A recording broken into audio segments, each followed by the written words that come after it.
of them.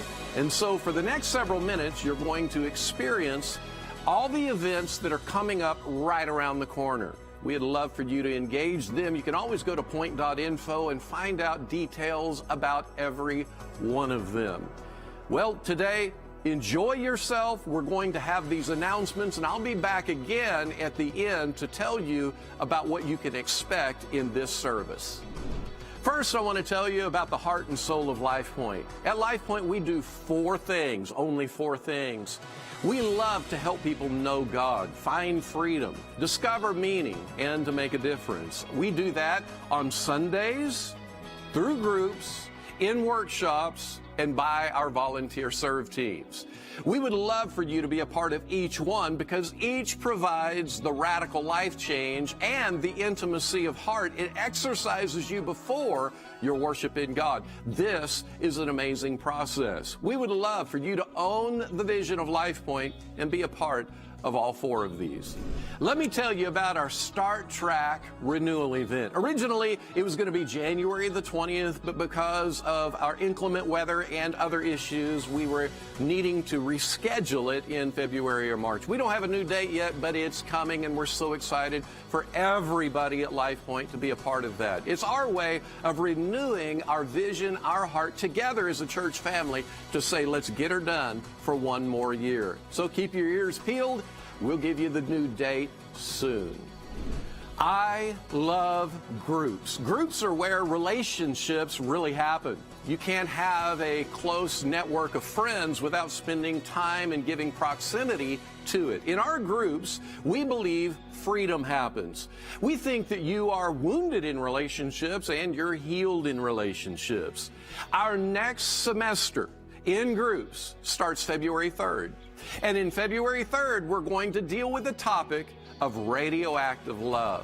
We're going to break it down, and you're going to walk in a brand new energy of connecting with people. You're not going to want to miss one of these sessions. So again, February 3rd, our winter groups launch. Go to point.info groups, and you can register, sign up. If you're not in a group, get in one today.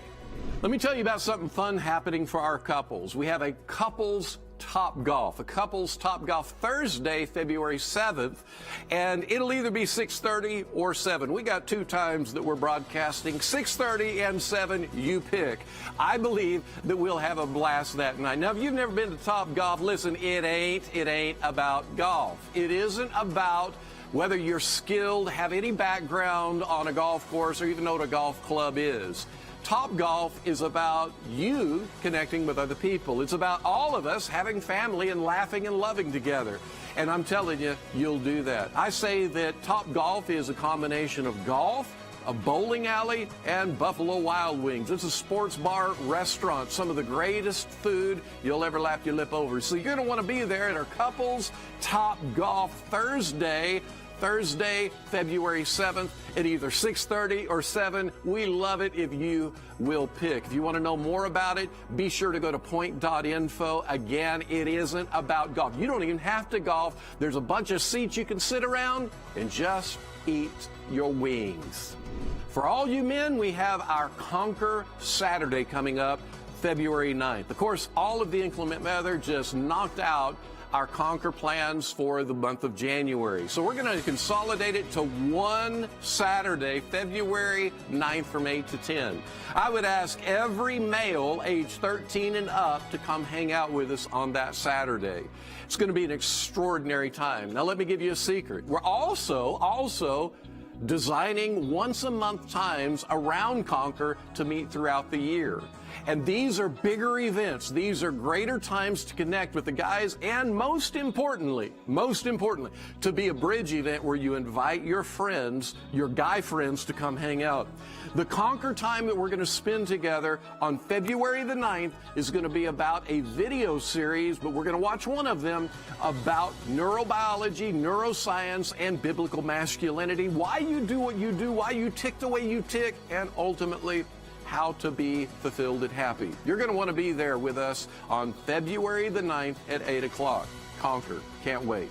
We have a lot planned for 2019, and we would love for you to be a part of all of them. Some things are during the week and available for people outside the church, Some of the things are where we invite our friends inside the church. We actually have plans for leadership lunches here at Life Point, business networking coffees. We've talked about a couple's Top Golf. We also are going to have quarterly revivals, or revivals on the quarterly. We're going to have fire pits one time a month.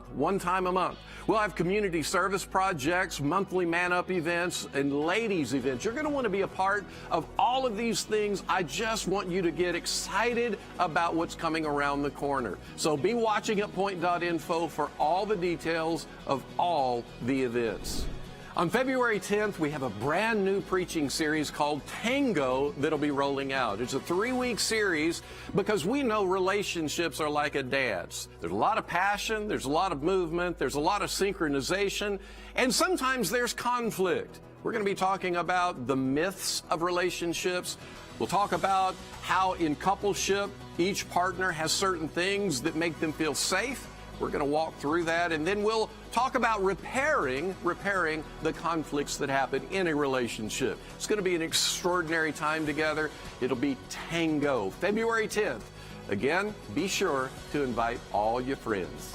On February 17th, we have another round of child dedications. If you have a baby or a child that's never been dedicated to the Lord and you've always wanted that, we would be honored to be able to dedicate your child to the Lord. In Scripture, whenever a child was born, they'd be brought to the temple and dedicated to the Lord. And so we follow the model of dedicating children to the Lord. If you want to know more about it, go to point.info/news. You'll see this graphic, and when you do, you'll see the information. You'll know how to register. We would love to spend this time with you. You can invite all your friends, all your family, and they can all enjoy your child's dedication to the Lord.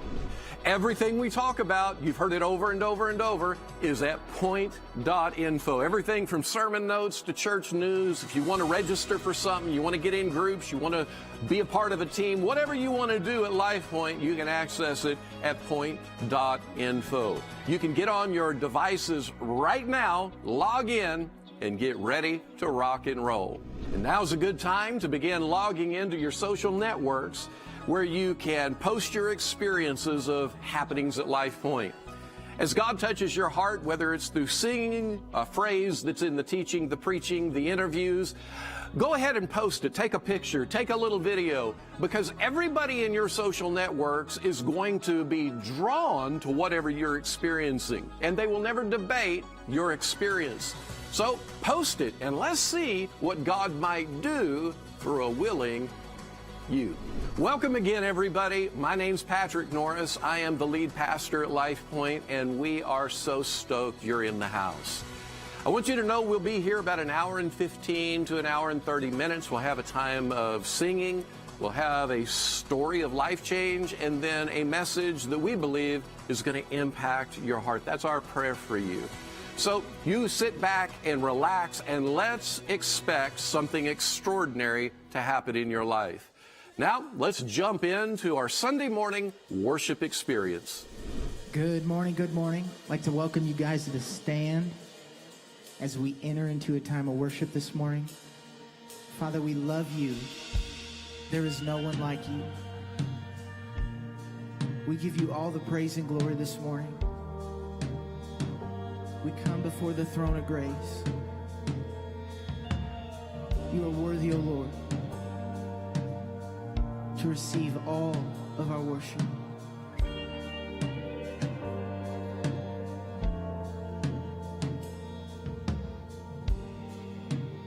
Up from the ashes, your love has brought us out of the darkness and into the light, lifting our sorrows, bearing our burdens, healing our hearts. Come on, sing that again up front. Up from the ashes, your love has brought us out of the darkness and into the light, lifting our sorrows, bearing our burdens, healing our hearts. To our God we sing, to our God God we lift up one voice. To our God we lift up one song. To our God we lift up one voice, singing hallelujah. To our God we lift up one voice. To our God we lift up one song. To our God we lift up one voice, singing hallelujah. Yeah.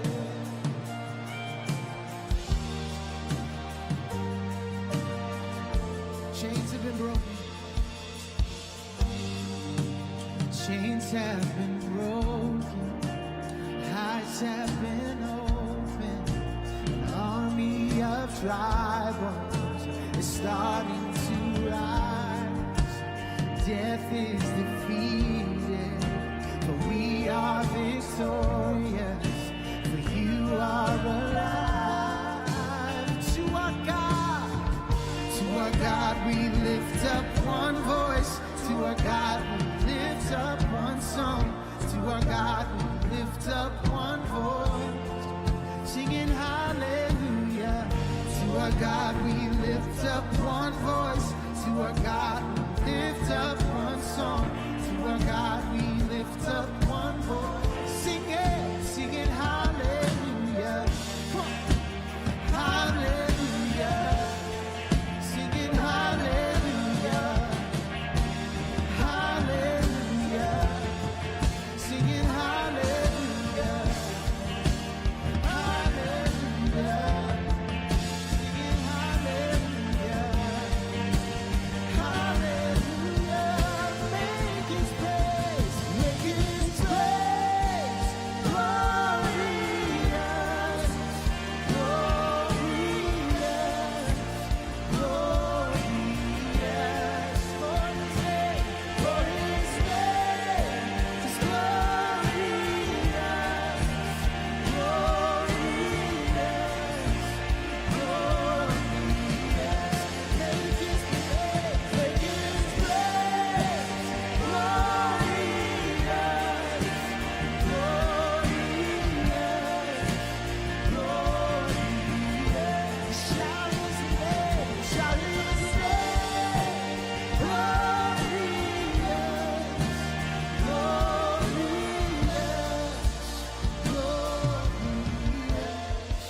To our God we sing, to our God we lift up one voice, to our God we lift up one song, to our God we lift up one voice, singing hallelujah.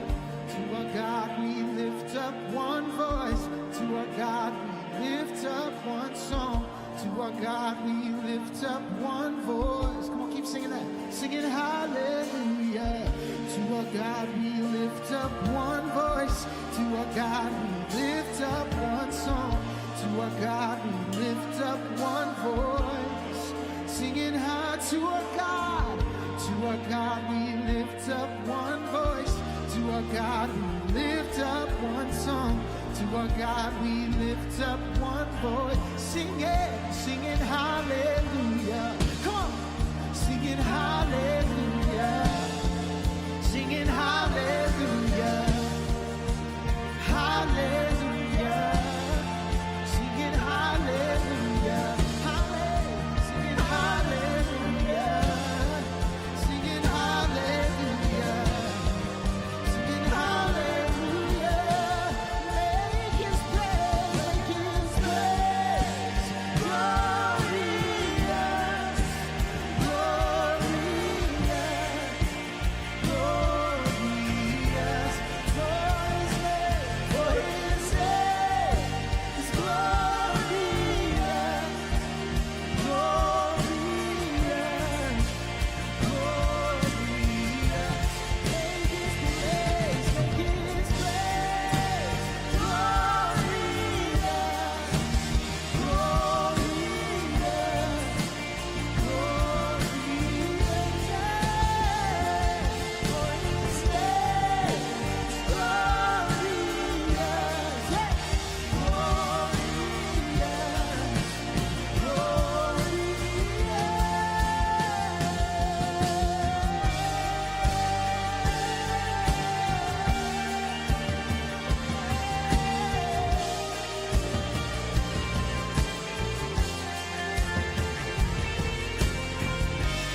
love never fails and never gives up, it never runs out on me.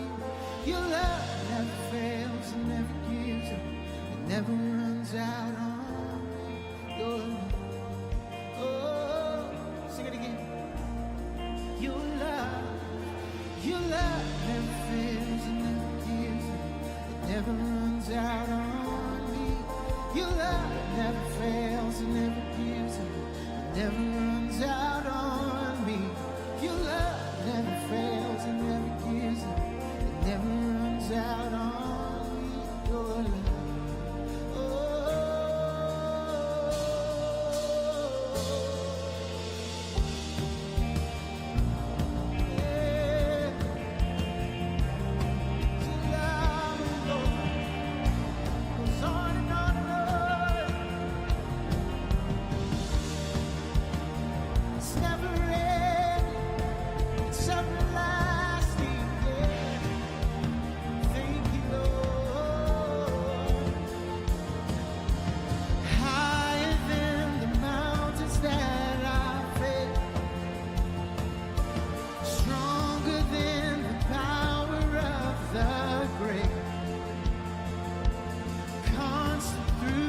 trial and the change, this one thing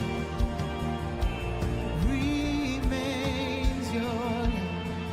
Your love never fails and never gives up, it never runs out on me.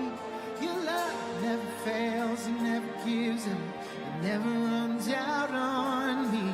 Your love never fails and never gives up, it never runs out on me. Your love, oh, sing on and on it goes, on and on and on and on it goes. Come on. Oh, it overwhelms and satisfies my soul, and I never ever have to be afraid. This one thing remains, this one thing remains: your love. Your love never fails and never gives up, it never runs out on me. Your love never fails and never gives up, it never runs out on me. Your love never fails and never gives up, it never runs out on me. Your love, oh, in death, in life, in death, in life, I'm confident and covered by the power of your great love. My debt's been paid, my debt is paid. There's nothing that can separate my heart from your great love. Your love never fails and never gives up, it never runs out on me. Your love never fails and never gives up, it never runs out on me. Your love never fails and never gives up, it never runs out on me. Your love, sing on and on it goes, on and on and on and on it goes. Oh, it overwhelms and satisfies my soul, and I never ever have to be afraid. This one thing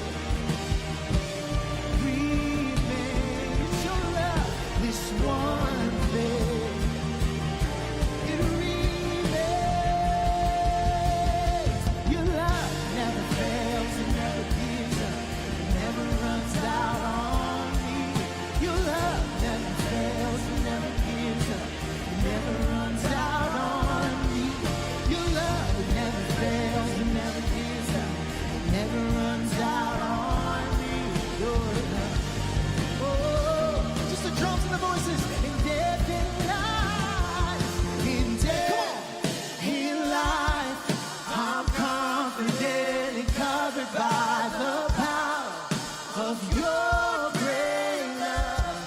My debt's been paid, my debt's been paid. There's nothing that can separate my heart from your grace.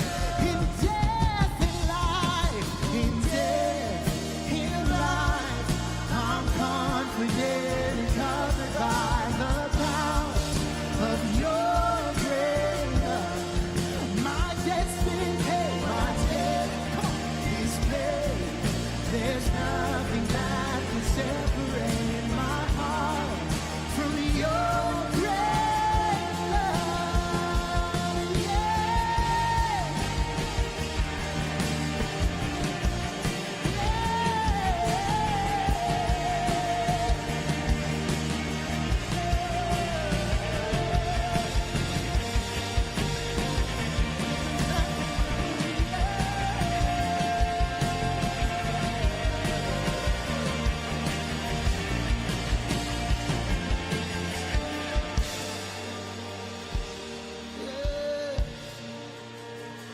There is nothing like your love, God. It goes on and on and on and on and on and on and on. Your love, it's chasing us down. It's chasing us down. And you won't let go. You won't let go. No.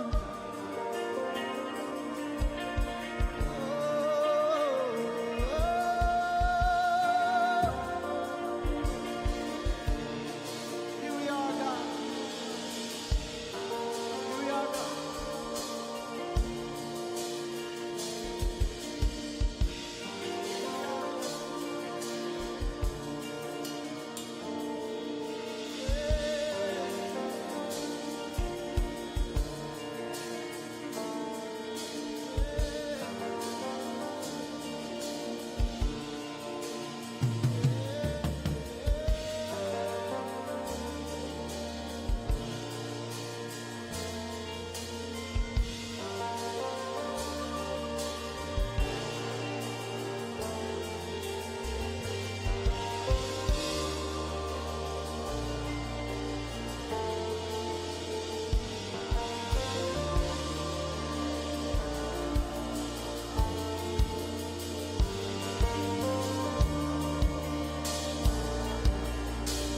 When I think about the blood you shed for me, when I think about the cross on Calvary, when I think about the blood you shed for me, when I think about the cross on Calvary, it was all for love. It was all for love. It was by you, Jesus, that we've been brought in. It was by you, Jesus, that we've been grafted into the family of God. Oh, and it's only by your blood. It's only by your love. It's only by you, Jesus. Sing on and on and on and on and on and on it goes. Oh, it overwhelms and satisfies my soul. And I never ever have to be afraid. This one thing, it remains. This one thing, this one thing, it remains. Your love never fails, it never gives up, it never runs out on me. Your love never fails, it never gives up, it never runs out on me. Your love never fails, it never gives up, it never runs out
this together this morning. You give life.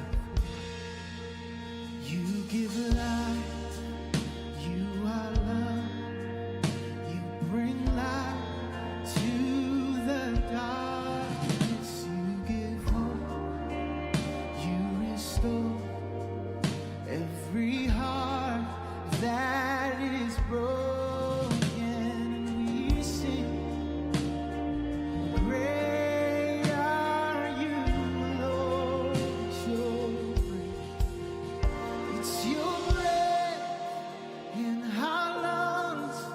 So we pour out our praise. We pour out our praise. It's your breath in our lungs. So we pour out our praise to you, holy.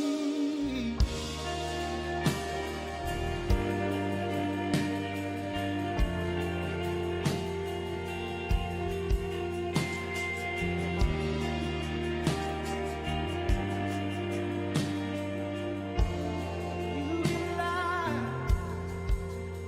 You give life. You are love.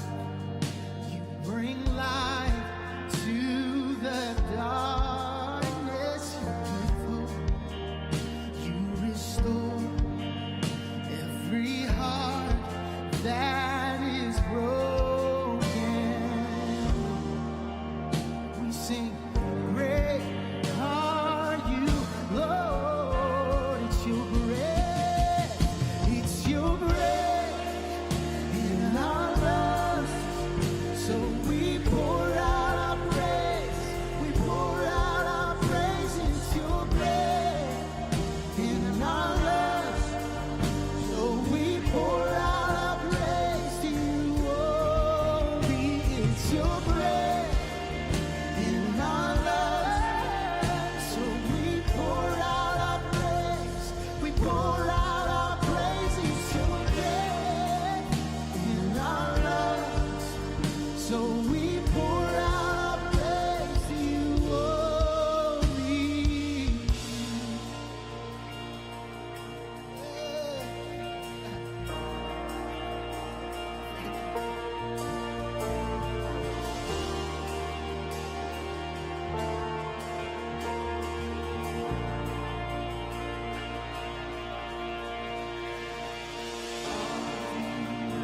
We'll shout your praise.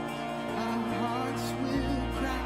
These bones will sing. They'll sing, great are you, Lord. All the earth will shout your praise. Our hearts will cry. These bones will sing. They'll sing, great are you, Lord. All the earth will shout your praise. Our hearts will cry. These bones will sing. They'll sing, great are you,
say there is no one like you.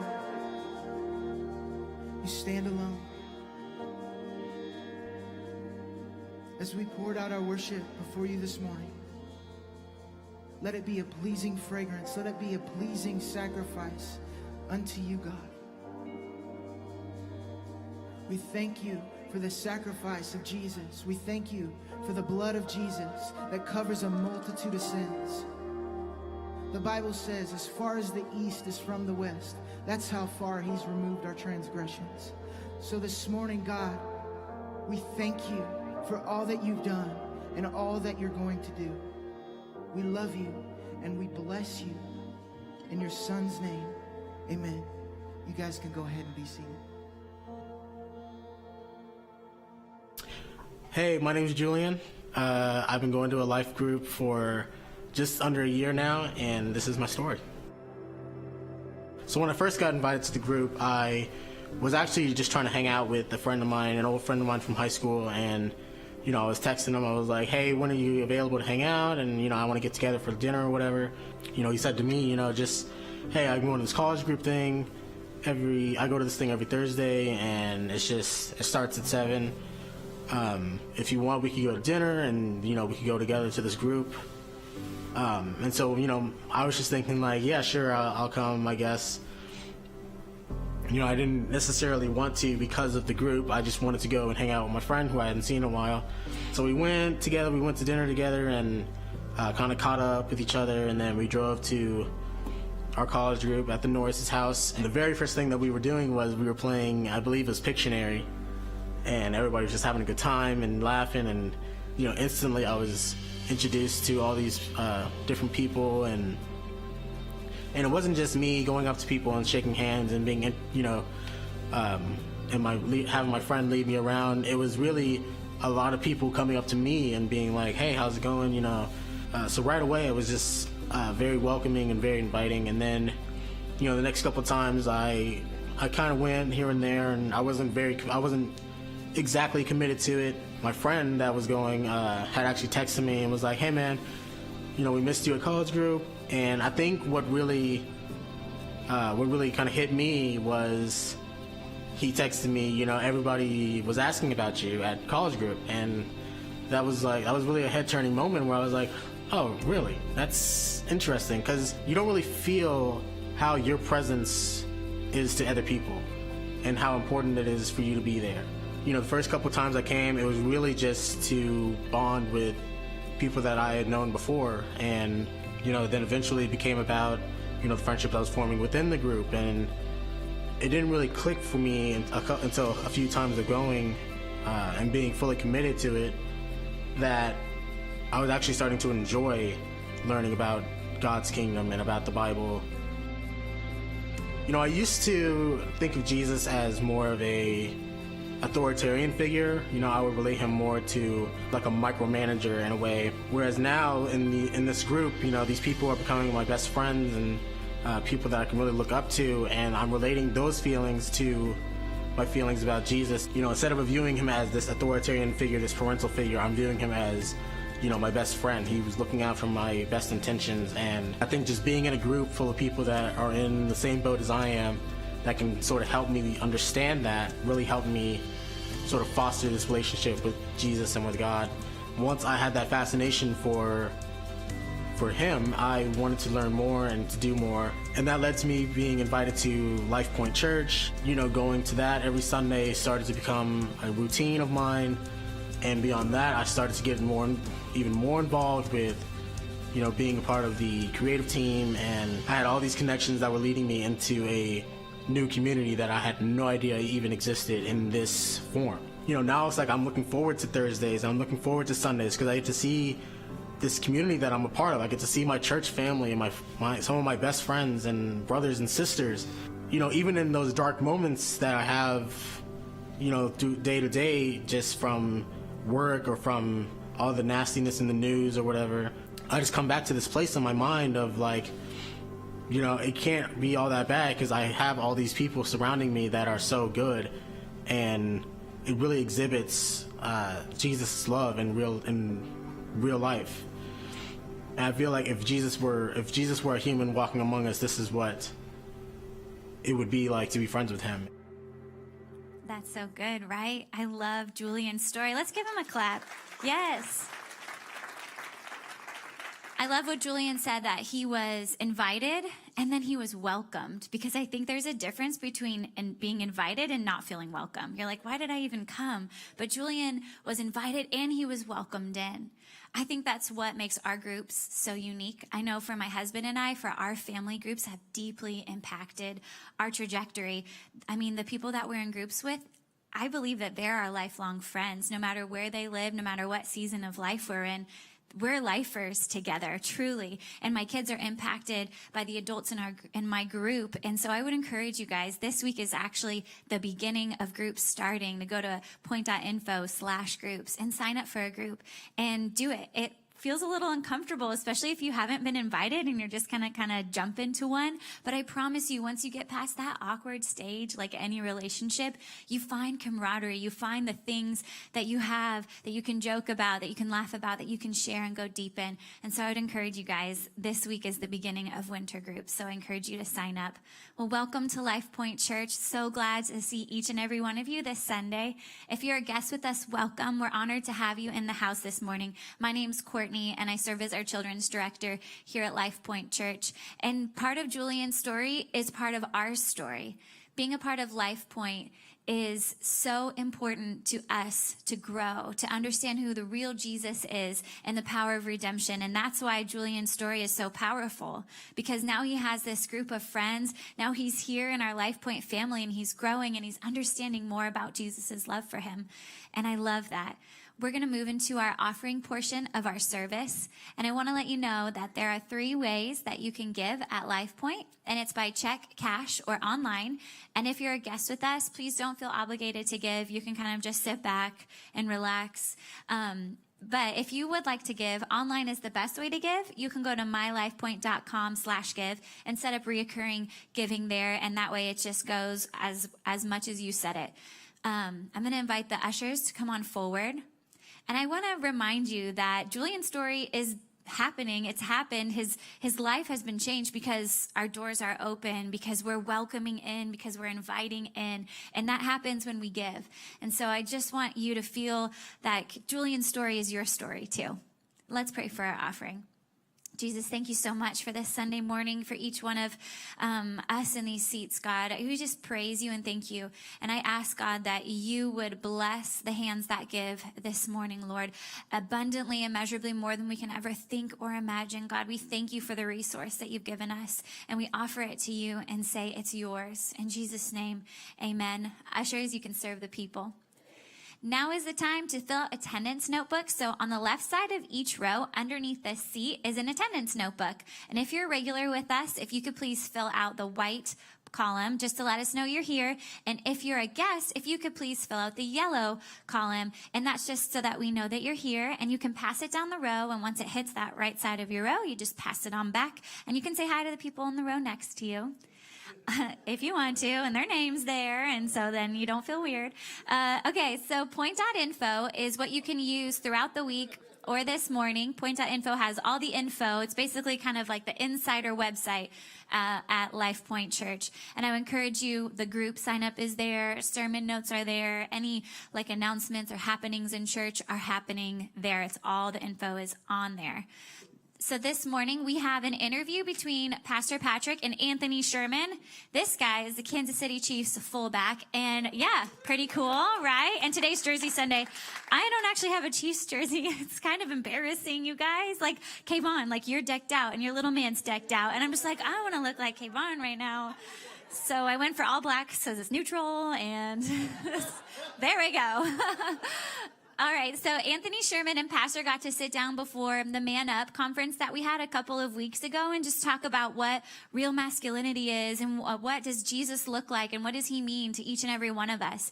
And so this morning, all of us that weren't at Man Up, we get to watch this. And this is cool because I believe it's in Anthony Sherman's house. And it just was an amazing experience for us. And we get to pull on that line that that pastor just, gets to share with his heart about Jesus and Life Point Church. And then we get to hear Anthony Sherman talk about how much he loves Jesus. So I want to just direct your attention to the screens. I'm so happy to introduce to you Anthony Sherman, the Shermanator, the sausage, the great fullback for the Kansas City Chiefs. He's an all-pro Jesus lover. You thought I'd stop at all-pro, but he's even bigger than that. He's an all-pro Jesus lover. Man, this guy's stat lines and accomplishments are off the charts. I'm going to read this to you. He was Massachusetts High School Gatorade Player of the Year in 2006, the Big East Offensive Player of the Year in 2010, an ESPN All-American. He was drafted by the Arizona Cardinals in the 5th round in 2011. He was traded to our Kansas City Chiefs in 2013, and he was selected this year to the NFL Pro Bowl. I love that. What people talk about when they talk about Sherman is just how much of a man's man and a bruiser he is, how much he lives his life all in. And in fact, when I interviewed him, I found out that he's more of a man's man than what the culture would say. He's actually a man of humility. He's a man who's attuned to his relationships, and he is very much in love with Jesus Christ. I want us to go to this experience, this interview with Anthony Sherman. You guys sit back and enjoy. The list of all the offensive playmakers is endless. Like Mahomes is the cannon-armed quarterback, and you got Kareem Hunt, who is the league's defending rushing leader.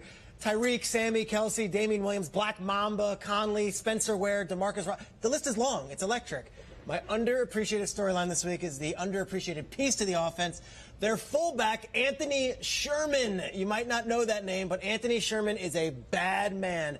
And in many ways, he's the glue to all of that. Along with Kelsey and Eric Fisher, he's the longest tenured member of the Chiefs offense. And his nickname is Sausage. He's been awesome this year. This razzle-dazzle offense, everyone loves it. There's a place for the fullback, too, you know. Week 1, send him out wide and let Sausage fly. 36-yard receiving touchdown. Wow. Anthony Sherman, your fullback. And Kyle, you do this segment, Angry Runs. And I appreciate your angry runs. But you missed maybe the best angry run of the entire season. It happened week 3. Let's get the ball to Sherman. Look at Sausage. Right here. Carry some dude, Sausage. Let's go, Sausage. Yeah. Still going. Go, Sausage. He's having a party, Peter. He is more than just a blocking back. This guy is the heart and soul of the offense. And amongst NFL fullbacks, he's a crazy stat. He's got the most consecutive starts in the NFL right now. Look at that. He's blowing everyone out of the water besides DeMarco. And he's also a character. We love content. We love characters on the show. His nickname is Sausage, so obviously he's not going to be a wallflower. Right. Check out the way Anthony Sherman showed up to training camp. Look at this outfit right here. That's our guy. That's our guy. He's got the beard. He's got the overalls. He also showed up once in all-American flag attire. Look at that look. This is our guy. So you guys wear Cape Bandits. That is something. The singlet. The guys love him on the team, and we love all the Chiefs playmakers. But I think Anthony Sherman, not only for the character, not only for the catch and for the run, but for what he does every day in that building, he deserves some love. Sausage, I'm here for you. Anthony Sherman, the underappreciated piece to an awesome Chiefs offense. Wow. Well, first, I just want to say a huge congratulations to you for winning the All-Pro position of fullback. That is amazing. Thank you. Big deal, man.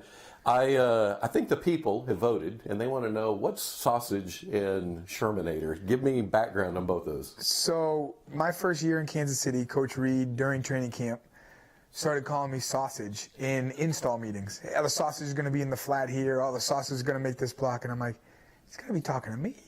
So I asked him one day, I go, Coach, he goes, you kind of remind me of a sausage. Just short, stocky, just all put together in there. And I'm like, okay, well, Coach Reed, going to be a Hall of Fame coach, gives me a nickname. First year in Kansas City, third year in the NFL, I said, I don't care what it is, I'm rolling with it.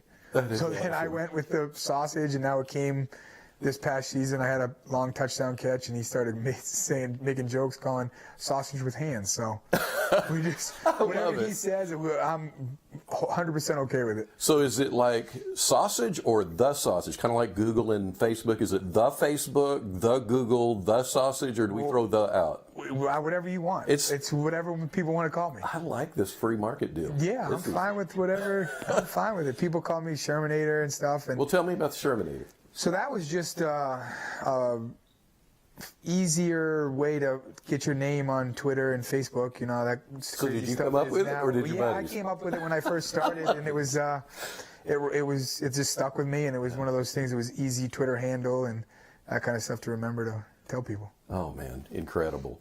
Well, let's go into your football career. Back in high school, you were the 2006 Massachusetts Gatorade Player of the Year. Then you get recruited. You're a 3-star by Rivals. You get recruited by 2 colleges, UConn and Boston College.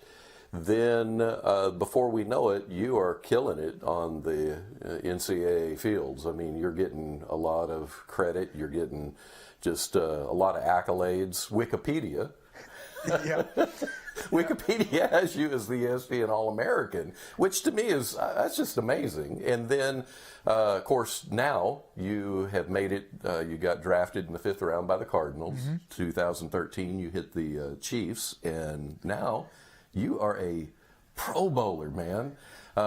Tell us kind of how the rise, I mean, when you are only recruited as a 3-star by 2 colleges, and the next thing we know, you've risen. So talk to us about that. So the biggest thing was I was a tailback and linebacker in high school.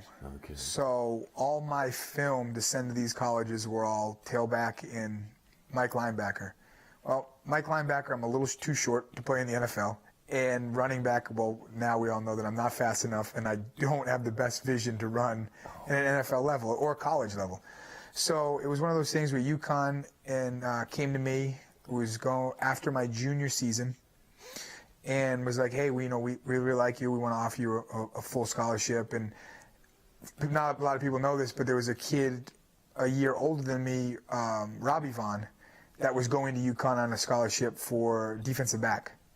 So easy connection there with knowing someone at the university, and then I could ask him questions that most kids can't ask the colleges because they don't have someone already in the system ahead of me. So I wanted to stay close to home for family, and my grandparents on my mom's side never missed a game in high school, baseball, football, and they never missed a home UConn game. Amazing. And that was one of the reasons why I wanted to stay close to home, so they could come. My sisters, both parents could come. And, God has a plan for all of us, and that's where I met my beautiful wife and 3 kids now. So things worked out. You bet. And they got great pizza spots right across the street from UConn's campus. Well, they did when I was there. And now if you go back to UConn's campus, it's not even close to the same thing. And there's Skyrise. I went there when there was nothing.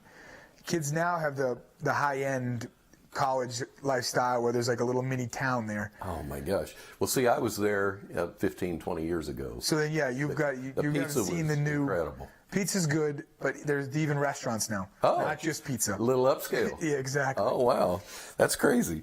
What's the most difficult part for you of being a professional athlete? And are there any stories or anecdotes that would be something we'd all be like, oh, that's cool? I think, I don't have crazy anxiety about anything, but I do get anxious, and because I'm such a perfectionist and I want to be perfect and not let my teammates down, not let the coaches down. And if we've tried to go over something, I want to make sure that it's perfect. So I get a little anxiety before, and it's always been like that, because even when I was in Pop Warner football, which is elementary school, I would throw up before every game. But after I threw up, I was fine. Yeah. It was just getting those nerves out that still stick to me today, and it's just funny thinking, I've done every level, but I still get that anxiety because I don't want to let teammates down, coaches down, the fans down. I wonder how much of that is anxiety and how much your brain is firing off with adrenaline and dopamine and everything else. It could be everything all into once. Oh, my gosh, amazing. Well, you've been married for 5 years to Jessica, which congratulations on that, by the way. Thank you. And you've got 3 kids together. What's the most difficult part of being married? Just, with 3 kids, trying to find that time alone and to continue to be in love with each other, and not just, okay, I got the kids, you got the kids, and then you run the 2 separate lives you're living. Just when those kids go to bed, you guys are all in together, and just, either getting into a TV show, talking to each other about the day. It's so easy to just, I'm exhausted, let's just go to bed, and the kids are asleep, and she's here all day with them. Yeah. And I wouldn't don't tell her this, but I would not trade positions. I've experienced a couple days in the off season with just the kids, and I'm like, you're more suited to do that. You'd rather get hit by a lineman. I would rather run down on kickoff and run my body into a 300-pound human than take care of the kids for 12 hours a day, all day. I get it. I do. Totally. Well, you guys contend for your marriage. I mean, just talking with you all, you have a regular date night, it sounds like. Absolutely. How do you structure your schedule so that is a thing? That's a non-negotiable. I mean, everybody has to miss, some things here and there, but you guys fight for that in your relationship, don't you? Yeah, absolutely. We have a great babysitter, and she knows Fridays our date night, and she tries to make it work, and if she doesn't, we try to figure out another time during the week that we can get out and just be with each other, no kids, no distractions, and just have a nice meal, maybe a movie. Yeah. I'm an avid hunter, so I know Fridays are off limits during deer season to go hunt, even those might be the only time a week that we can get out. That's a big deal. I mean, for real. If you love hunting that much, which you do. Yes. I mean, you even named your daughter after a gun, right? Yeah, kind of. It worked out like that. It was. Depends on who you ask. Well, we were gonna name if we had another boy, it was possibly Remington. Yes. And then we were like, well, we kind of like Remy for a girl. Yeah. And we kind of wanted to stay with the short name, so it ended up being perfect. And she's I ended up getting in a hunting name there too. So Rex, Bo, and Remy, it all works out. That is so cool. What's your favorite part of being married? Just having someone, to come home to and talk to. And, you might have a long day at work, or someone that understands. I'm probably not the nicest person to talk to after a loss. So she's like, hey, take your time. Come talk to me when you're ready. Drive home by yourself. I'll drive home, whatever. So she just understands and gets how I am, and being able to share that with someone and then raise these beautiful kids, it's special. Oh my gosh, that's amazing. So being dad and raising these kids, you've got Rex, Bo, and Remy, 2 and 7 months. 7 months. What's the biggest challenge for you as a dad? What do you look at and think, gosh, I got to keep my eyes on this? I think the biggest thing is just trying to lead them in the right direction. Yeah. And making sure that it's not the direction that I want them to go, it's the direction that they want to go. Yeah. But keep them on the right path to that direction, and just trying to be a leader, but also be a friend and someone that they can talk to and confide in, but also be that guy where you can't, I'm not your friend. We're not buddy. Right. You're still my son. I still have to discipline you, but no, hey, if there's a problem, you can come talk to me. Well, you are a commanding figure. I bet that they, I bet they know where you are. They know how to push the buttons, especially being the two boys. Yeah. I had 4 younger sisters growing up. Oh my goodness. So I know one thing, and then having the boys, and I talk to my mom almost every day.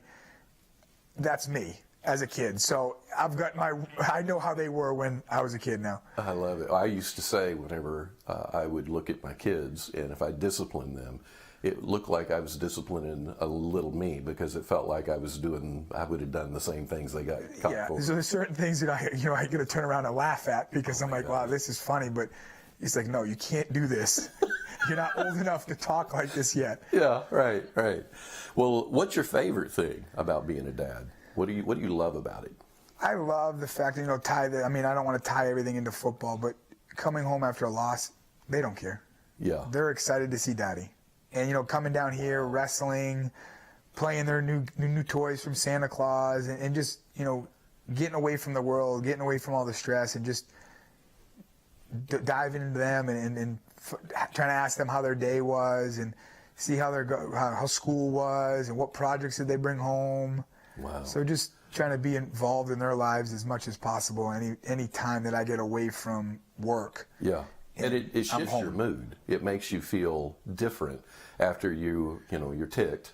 Oh, yeah. I get home from the loss, and they run up to me, give me a hug, and they're like, all right, whatever. Yeah. There's more important things in life than winning a lot. Right. in real life, there's more important things, and the health and safety of my kids is one, and just being able to come home and they don't. Rex was, I didn't want your football game. So So it doesn't matter. I just go hang out. they don't need an autograph. No, it's like you want to wrestle. I'm like, I'm a little tired, but okay, let's go wrestle. Let's do it. Is there anything they say or do that just kind of touches the dad heart for you that makes you feel special? Yeah, I think when you're putting him down for bed and my oldest looks up, or even the middle looks up and says, "Daddy, I love you." It whatever happened or was said that day, or my attitude putting to bed because they've been fighting for 30, 40 minutes about going to bed, it's like, oh my goodness, melt me. Yeah, right. I'm done. There's a list of names I wrote down that labels, and so if you were to choose one of these as the descriptor word that your kids would use towards you, or that you would even identify yourself as a dad, would you call yourself a teacher, a comedian, a friend, enthusiast, recreational guide, or apostle? Apostle. Which one? You want me to hit him again? Yeah, please. Teacher, comedian, friend, enthusiast, recreational guide, or apostle?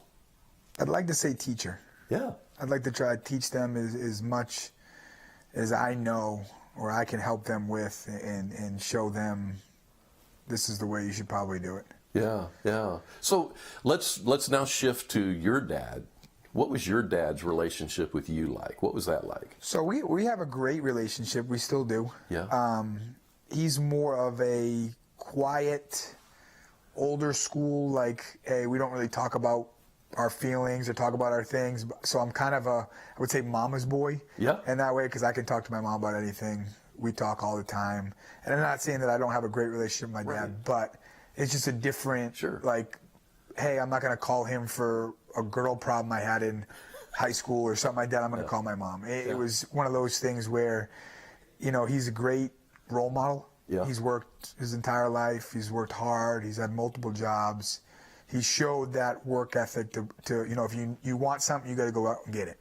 Yeah. He showed me that, and then that's what the biggest thing I take from him. When you talk about him, I hear admiration, work ethic, and things. Are there other things that you look at your dad and you're like, I really, really admire what my dad gave to me in blank? Yeah, I mean, I admire the work that he had to do, or the days that he'd work all day, and then I had a baseball game or a football game or football practice that it might have been 6 o'clock at night, but he took me to and sat there and watched the whole thing, and then got in the car and explained what he thought could have happened differently or what I could improve on. And there was a ton of times where we lived in an apartment complex with a big main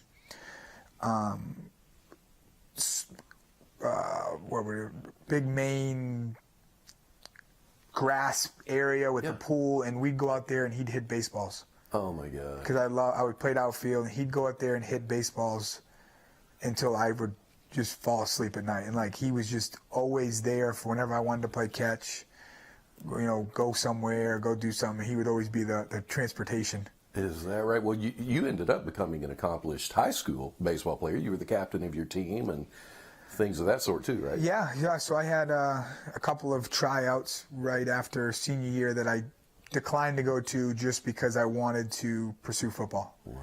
Now that I look back at it, maybe baseball wouldn't have been a bad decision either. I can imagine, especially when you're bruised up. Yeah, exactly. Week 17 of the season coming around. Hello. Oh my gosh.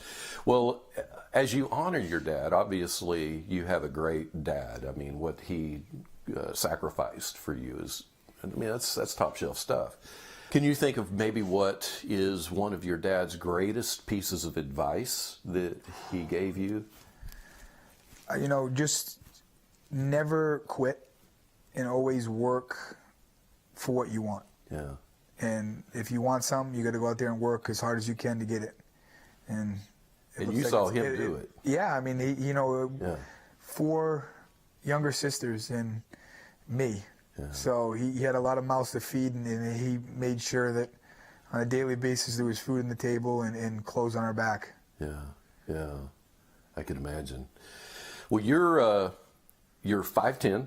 This is his stats I read online. Yeah. You're 5'10", 242. I was hoping we'd give me an inch, but that's fine. I'll give you 5'11". Shoot, let's go 6. It might say 6 on my driver's license. Okay, yeah. Well, let's go ahead and affirm that. So 6 foot, 242. You are a big man. The secular culture promotes this idea of manhood being power, fame, physical attraction. You're raising 2 boys. You got 2 boys, 4 and 2. How are you going to talk to them about biblical manhood, biblical masculinity? What is it, and what is it not, and what's this mean to you? There is, and I'm very early in my walk, and Philip Kelly was really the one that, got me into this beautiful journey that I'm on now. Is that right? And I think the biggest thing is there is so much power in knowing the Bible, understanding the Bible, and being able to talk to people about it, and might have, if you see someone down, or someone that might be in a tough spot, being able to give them the word, and letting them know that you're not alone, regardless of what situation you might think you're in or something like that. Just take a minute, pray, and he will answer your prayers. Yeah, I love it. So your idea of manhood today is Christ-centric. It's seeking first the kingdom of God. Yeah, I mean, there's nothing more powerful than the kingdom of God. Nothing. For real. I mean, your identities. Yeah, for a man to know that, and know that, you're not alone. Yeah. There's a lot to say when a male is not alone, and knows that he's not alone, and has proof and fact. You know how you always want to be right, but he's given you the book to be right. Come on, man. And just know, and being able to have that there for when people try to turn you down, or the haters try to say something, you can just turn there and give them the truth. Yeah, absolutely. And I think it's interesting when we think about seeking God, seeking Jesus, because there's a lot of guys that hesitate coming to a men's weekend, because sometimes some guys don't feel like they fit the fullback profile of the Kansas City Chiefs, but they got character, and they're on fire for a relationship with God. They're great models of something that's transcendent, right? Yeah, I mean, that was me, I'd say 5 years ago, not wanting to be at a conference for, Christians or strong biblical men. Like, I didn't want anything to do. I grew up Catholic and really didn't understand, and Philip was one of those guys that was like, hey, just come, just give me a chance. Give me a chance. Let me speak the word to you. And I had nothing left. There was no more excuses in my bag to give him, and I was like, okay. And then instantly.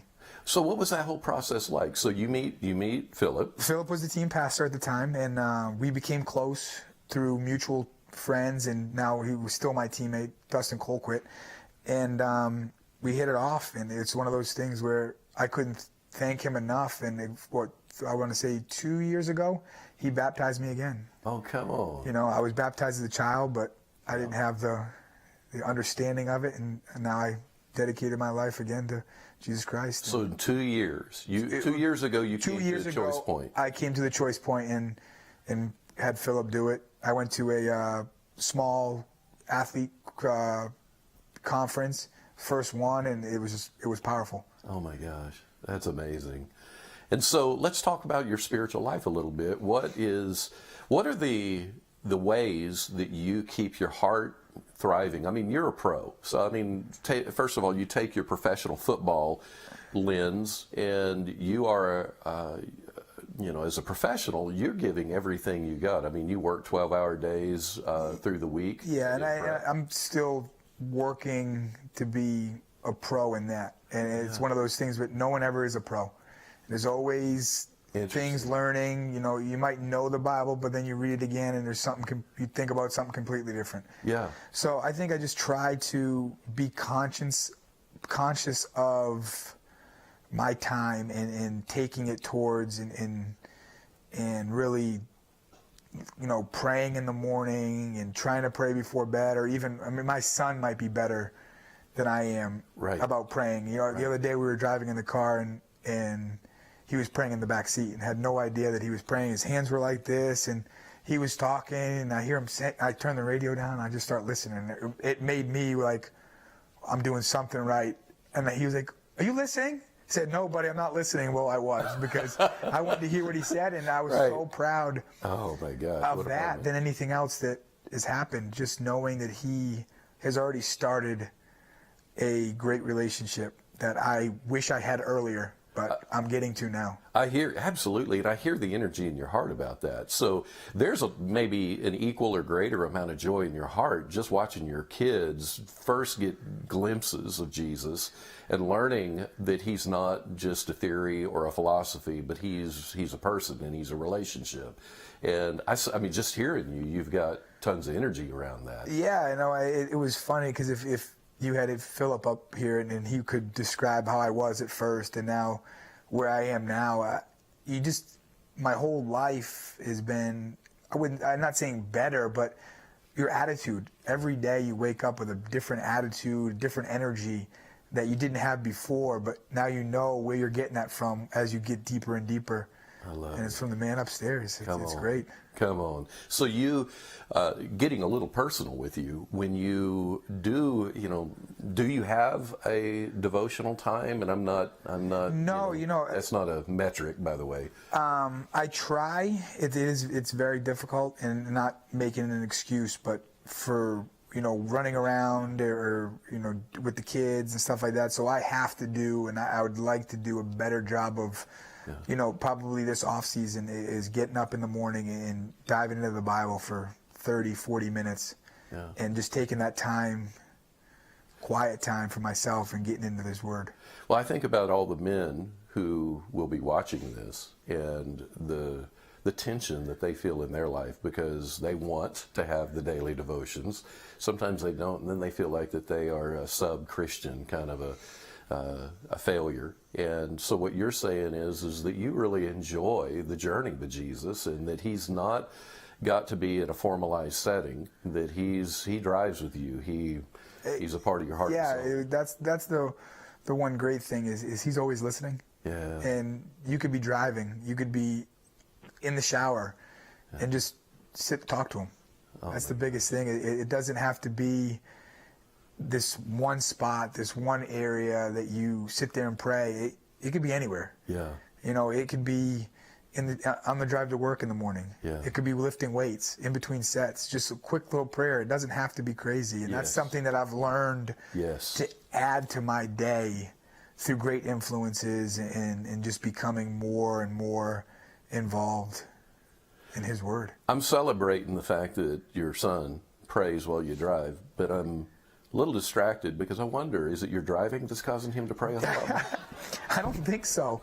We take him to church with us, and I think it's one of those things that he goes to a Christian school, and I think it's one of those things that we've made a conscious effort to put him in those places and have him be exposed to those, that he's enjoying his ride too, and it was awesome to hear that though. Oh, absolutely. Absolutely. And I'm going to key off of that. The people you have in his life, that's going to be one of the greatest contributors to his future. Yeah. It's not just you, because as they get older, you'll always be dad, and you're a safe place. But as they get older, when they have friends and teachers and coaches, that youth pastors that model and inspire, that's going to be huge. I love that they already are getting that in their lives. Yeah, we made we made a conscious effort to make that happen, and me and my wife sat down and talked about it, and we're like, this is what we want to do, and I was 100% on board. I said, let's do it, and he's been going there. He loves it, and then he goes to Life Church with us, and he loves their Life Kids, and they do a phenomenal job over there, and he comes home and tells us all about it, and he even thanked, I wasn't sure if he was in his letter to Santa the other night, he kind of started like a prayer. He said, I want to thank Santa for mommy and daddy. So I was like, okay, well, we can write that down, but I don't know, we're kind of getting confused here. But he was good. I mean, he knows, he tries to thank people for what they did, and he's trying to be a good kid, and that's the biggest thing for me is just watching him grow into the man that he's going to become. Yeah. Absolutely. When I think about what goes into your spiritual life, I'm hearing a lot of points. How important is church? You know, going to a church, and then you've got friends that, like Philip, who is, I mean, he's apparently a voice, an influence, an energy from God to you. Yeah, 100%. He's my friend, one of my close friends for a reason. Yeah. And you know, he's been there through the beginning, and he's still there today. And the biggest thing for church is we play on Sundays. Yeah. So we right. can't go to service on Sunday because we're at the field or in a different city. So the team does a good job with just giving us a chapel, you know, the night before Saturday nights, and just making a conscious effort to. I might be tired from travel, or I might want to eat, go to dinner, but you know, my meetings, as I'd say, start at 6:30, and that's when chapel is. It's not 7:30 when my meetings really start. I start an hour early because I know that if I leave the hotel, I have to be back for chapel. And that's that big of a deal to you? It is. Even though you're tired, you're hungry? Yeah, just hearing his word, it gives you a little spark, you know. And the biggest thing for us is, like I said, the anxiety and stuff like that. So we have a team prayer that, you know, Chris Conley does, and he's phenomenal. And just sitting there and listening to him pray and you know, praying with him and going back, it's a kind of a weird feeling that those nerves and that stuff goes away. That is amazing. And until that happens, but it's like you reassure it and you hear it again and you're like, right, I don't have to be anxious about this or worried about this, because he's got a plan and this is where he wants us to be, and then this is his stage for his glory that we go out there and play that game. I love it. Well, you're speaking to the heart of men, and God has given you a platform. And in this influence that you have, is there anything that you haven't said that you would just feel like, I really want to say this to men. I want men to hear my heart on this. Yeah, you know, I think the biggest thing, and one of the things that I used to think when I was not the best man of God, that it made you a little soft. And now that I have learned his word, and there's nothing more powerful. Come on. So don't be afraid to tell people and know and be joyful about your walk.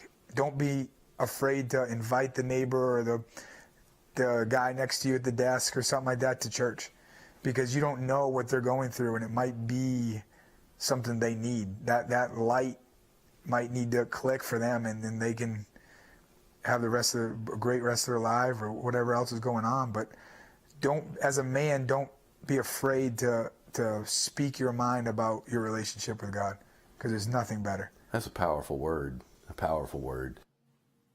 It is. It's so good, right? Can we just give it up for that video? That was so incredible. Yeah, so good. I love hearing people's testimonies, and the testimony of his life. It's the testimony of Jesus. It's who Jesus is in his life. And I think no matter where you are in your relationship with Jesus, I hope that you take a step today, that you move forward into something else. Maybe it was something Pastor said or the Shermanator said, just about continually redirecting your heart, that God is always listening. And so I hope that you guys were encouraged by that video interview today. Again, my name is Courtney, and it just feels good to have Sunday morning with you guys. I want to encourage you to sign up for a group. That is where life change truly happens. Sunday mornings are awesome, and I love saying hi to people, but truly community happens at Life Point Church in group. That is really where we grow. That's where we go deep. That's where we share. And so I'd encourage you to go to point.info/groups and sign up to join a group.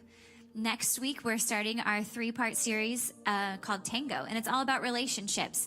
So whether you're single, married, doesn't matter. You have relationships and friendships with people. And so this month, to finish out February, Pastor Patrick's going to be here next week. Him and Tina are going to be back and speaking about the group, or about the sermon series, Tango. Well, thanks for joining us today, you guys. So glad to see you this morning. As we leave, go ahead and just say hi to the people next to you. Give them a high five. Thanks for joining us today. Have a great Sunday. See you next week.